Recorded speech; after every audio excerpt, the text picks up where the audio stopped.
Assalamualaikum warahmatullahi wabarakatuh. Perkenalkan, nama saya Jihan Hurul Hamidah. Nama saya Dinara Latiza Laili Brilian. Kami di sini akan mempresentasikan tentang pemanasan global. Apa itu pemanasan global? Jangan-jangan taunya cuma pemanasan global.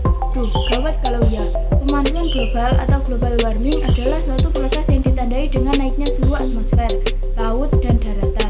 Suhu rata-rata global pada permukaan bumi telah melonjak 0,74 lebih dari 0,18 derajat Celcius dalam 100 tahun terakhir. Sebenarnya apa sih yang menyebabkan bumi ini semakin panas? Mengapa bumi bisa mengalami kenaikan suhu? Nah, ini dia penyebabnya. 1. Terjadinya efek rumah kaca. Selain efek rumah kaca, efek umpan balik juga memberi pengaruh pada pemanasan global. 2. Variasi matahari. Kenalan dulu yuk sama variasi matahari. Variasi matahari adalah perubahan jumlah energi radiasi yang dilepaskan matahari. Variasi matahari dipengaruhi siklus matahari 11 tahunan atau siklus bintik merah. Hasilnya ternyata kadar CO2 meningkat konsentrasinya di atmosfer dan menyebabkan pemanasan global. Perlu bertahun-tahun untuk melakukan pengamatan iklim, tidak hanya sehari dua hari. Di akhir tahun 1980-an, barulah mereka berhasil mencatat data statistik yang menunjukkan bumi menghangat, namun itu pun mereka merasa masih kurang meyakinkan. Di daerah-daerah dekat perkotaan kemudian didirikan stasiun cuaca. Letak stasiun cuaca di perkotaan dengan tujuan banyak mendapatkan data dari panas yang dihasilkan dari aktivitas kendaraan dan bangunan. Data yang terkumpul ternyata lebih akurat. Model-model iklim yang sudah diformulasikan juga dipakai untuk menemukan penyebab-penyebab perubahan iklim yang terjadi saat ini. Caranya adalah dengan membandingkan perubahan yang telah diamati dengan hasil prediksi model terhadap berbagai penyebab. Apakah itu alami maupun aktivitas manusia. Saat ini model iklim yang ada ternyata sudah mirip dengan perubahan suhu global. Hasil pengamatan selama 100 tahun terakhir, tetapi tidak menstimulasi semua aspek dari iklim. Memang model ini tidak secara langsung menyatakan bahwa pemanasan yang ada antara tahun 1910 hingga 1945 disebabkan oleh proses alami atau aktivitas manusia.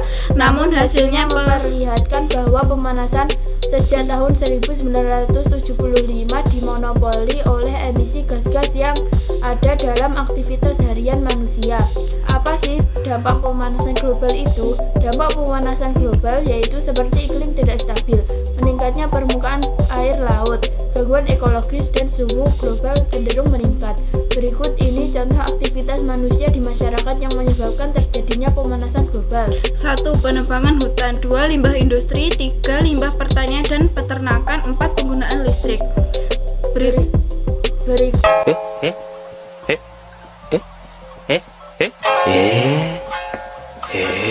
Berikut adalah beberapa langkah bisa dilakukan untuk turut serta dalam meminimalisir dampak pemanasan global. 1. Konservasi lingkungan seperti melakukan reboisasi, penanaman. 1. Konservasi lingkungan seperti melakukan reboisasi, penanaman pohon dan penghijauan lahan kritis. 2. Menggunakan energi yang bersumber dari energi alternatif atau energi air, matahari, angin, dan bioenergi, guna untuk mengurangi penggunaan energi bahan bakar fosil. 3. Daur ulang dan efisiensi energi. 4. Upaya pendidikan kepada masyarakat luas dengan memberikan pemahaman dan penerapan untuk mencegah terjadinya pemanasan global. Itulah penjelasan tentang pemanasan global yang kini sedang kita alami. Suka tidak suka, kondisi ini sudah terjadi. Bumi yang kita pijak kini sudah memanas. Bijak dalam menggunakan bahan bakar bisa menjadi pilihan agar kita mampu meminimalisir CO2 sebagai penyumbang pemanasan global. Banyak menanam tumbuhan hijau juga bisa menyebabkan emisi CO2 ke atmosfer berkurang. Hal-hal kecil yang dapat manusia lakukan jika secara sistematis maka akan memberikan efek luar biasa. Mari sayangi bumi ini, hanya ini warisan untuk anak cucu kami. Sekian dari kami. Wassalamualaikum warahmatullahi wabarakatuh.